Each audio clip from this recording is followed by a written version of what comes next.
Hi friends, எல்லாருக்கும் வணக்கம். எல்லாரும் எப்படி இருக்கீங்க? நல்லா இருக்கீங்களா? Welcome to Sakthi Saravana YouTube channel. இன்னைக்கு வீடியோவில் ஆன்மீக தகவலில் பங்குனி உத்திரம் அன்னைக்கு எப்படி விரதம் இருந்தால் முருகப்பெருமானோட அருள் பரிபூர்ணமாக நமக்கு கிடைக்கும் அப்படின்றத பார்க்கலாம் வாங்க. பங்குனி உத்திரம் அன்னைக்கு இப்படி விரதம் இருங்க, முருகன் அருளால் நீங்கள் நினச்சது அப்படியே நடக்குங்க. பங்குனி உத்திரம் அப்படின்றது தெய்வ திருமணங்கள் பலவும் நடைபெற்ற நாள் அப்படின்றதுனால இதனை திருமண தடை நீக்கும் விரதமாக பக்தர்கள் கொண்டாடுறாங்க. இதை கல்யாண விரதம், கல்யாண சுந்தரர் விரதம் அப்படின்னு புராணங்கள் சொல்லுதுங்க. மகாலட்சுமி ஐயப்பன் அவதரித்த திருநாள் அப்படின்றதுனால என்ன பிரச்சனையாக இருந்தாலும் அதை நீங்குவதற்காக எந்த தெய்வத்திடமும் முறையிட ஏற்ற நாள், எல்லா தெய்வத்திற்கும் ஏற்ற நாள் அப்படின்னும் போது இந்த பங்குனி உத்திர திருநாளுங்க. திருமண வாழ்க்கையில் இருக்கும் பிரச்சனைகள் தீர்ப்பதற்குரிய நல்ல நாளாக பங்குனி உத்திரம் இருக்குங்க. பங்குனி உத்திர விரதத்தை யார் வேணுமானாலும் இருக்கலாம். சிறுவர்கள் முதல் பெரியவர்கள் வரை அனைவரும் இந்த விரதத்தை இருக்கலாம். இந்த நாளில் பக்தர்கள் பலரும் முருகனுக்கு காவடி எடுக்கும் வழக்கம் இருக்குங்க. இந்த நாளில் திருப்பதியில் உள்ள புஷ்கரணி உள்ளிட்ட புனித குளங்களில் நீராடினால் மறுபிறவி ஏற்படாது அப்படின்னு பத்ம புராணம் சொல்லுதுங்க. பங்குனி மாதத்தில் வரும் பௌர்ணமியும் உத்திரம் நட்சத்திரமும் இணையும் நாளே பங்குனி உத்திரம்.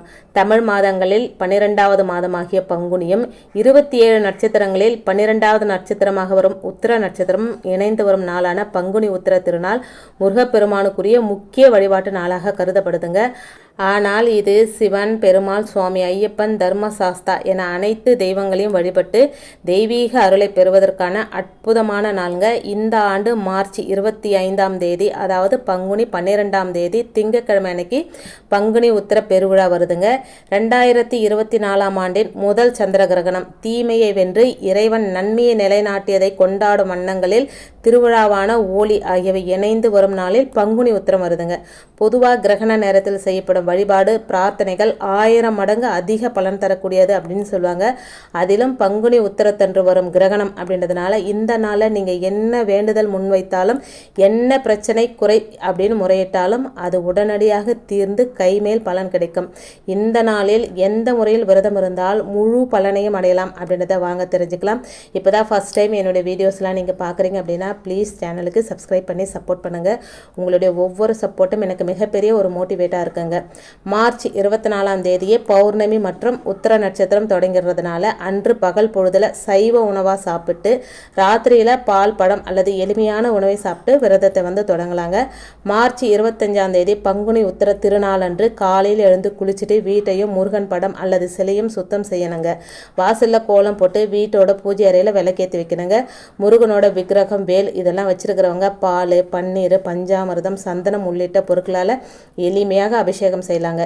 எதுவும் முடியவில்லை என்றால் சுத்தமான தண்ணீரில் கொஞ்சம் மஞ்சத்தூள் சேர்த்து அதை கொண்டு அபிஷேகம் செய்யலாங்க. முருகனுக்குரிய சிவப்பு நிற மலர்களால் அலங்காரம் செய்யலாம் அல்லது வாசனை மலர்கள் கொண்டும் அலங்காரம் செய்யலாம். எளிமையாக வெற்றிலைப்பாக்கு, 2 வாழைப்பழம், பால் நைவேத்தியமாக வச்சு வழிபடலாங்க. முருகப்பெருமானுக்குரிய கந்தசஷ்டி கவசம், கந்தர் அலங்காரம், திருப்புகழ் போன்றவற்றை பாராயணம் செய்யலாங்க. எதுவுமே தெரியாதவங்க ஓம் சரவண பவ அப்படின்ற மந்திரத்தை எத்தனை முறை முடியுமோ அத்தனை முறை சொல்லுங்க. அதோடு சேர்த்து ஆறுமுகம் அருளிடம் அனுதினமும் ஏறுமுகம் இந்த மந்திரத்தையும் அன்றைய நாள் முழுவதும் உங்களால் எத்தனை தரம் சொல்ல முடியுமோ அத்தனை தரம் சொல்லுங்க. இந்த மந்திரத்தை சொல்ல சொல்ல உங்கள் வாழ்க்கை ஏறுமுகமாக போய்கிட்டே இருக்காங்க.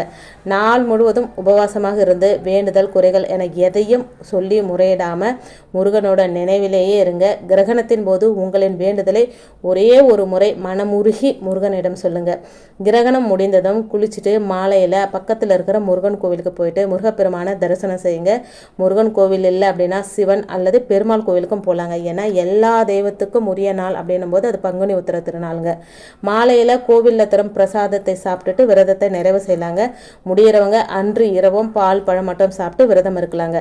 விரதத்தை இருக்கும் சமயத்தில் நாள் முழுவதும் உங்கள் குறைகளை சொல்லி கடவுளிடம் புலம்பிக் கொண்டிருக்காமல், முருகா நீயே துணை, உன்னுடைய பரிபூரண அருள் கிடைச்சா மட்டுமே போதும், வேலும் மயிலும் துணை அப்படின்னு முருகப்பெருமானிடம் முழு சரணாகதியை அடைஞ்சிருந்துங்க. கிரகணத்தின் போது மட்டும் ஒரே ஒரு முறை உங்களுடைய குறைகளை சொல்லிட்டு அதோட முருகப்பெருமானுடைய திருப்புகழ், கந்தசஷ்டி கவசம் இந்த மாதிரி ஏதாவது ஒன்று பாராயணம் பண்ணிக்கிட்டே இருங்க.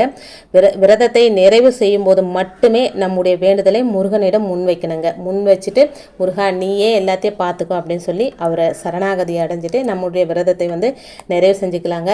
இந்த முறையில் நீங்கள் பங்குனி உத்திர திருநாள் திருநாள் விரதம் இருக்கும்போது முருகப்பெருமானுடைய முழு அருளை நமக்கு கிடைக்குங்க.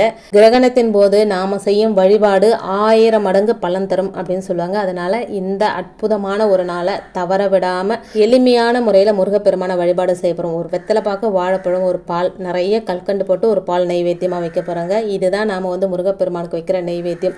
நம்மளால் முடியும் அப்படின்னா சக்கரை பொங்கல் செஞ்சு வைக்கலாம், வெண்பொங்கல் செஞ்சு வைக்கலாம். எது செஞ்சு வச்சாலும் கையோடு சேர்த்து ஒரு இனிப்பும் வச்சுருங்க. அதுதான் ரொம்ப ரொம்ப முக்கியம். இந்த முறையில் வழிபாடு செஞ்சு பாருங்கள், நல்ல பலன் உங்களுக்கு கிடைக்கும். கல்யாணம் கைகூடும், குழந்தை இல்லாதவர்களுக்கு குழந்தை பாக்கியம் கிடைக்கும், நல்ல வாழ்க்கை துணை கிடைக்கும். வாழ்க்கையில் கணவன் மனைவிக்கிடையே பிரச்சனை இருந்தால் அது சுமூகமாக தீர்ந்து முருகப்பெருமானை முழு சரணாகதி அடையும் நாள் இந்த பங்குனி உத்திர திருநாள்.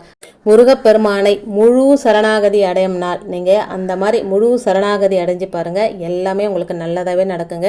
இன்றைக்கி வீடியோவில் நான் சொன்ன விஷயங்கள் உங்களுக்கு பிடிச்சிருந்தது அப்படின்னா ப்ளீஸ் சேனலுக்கு சப்ஸ்கிரைப் பண்ணி சப்போர்ட் பண்ணுங்கள்.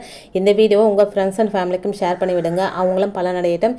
இன்னொரு எளிமையான ஆன்மீக தகவலோடு உங்களை சந்திக்கிறேன். அது வரைக்கும் நன்றி, வணக்கமும். Take care and bye friends.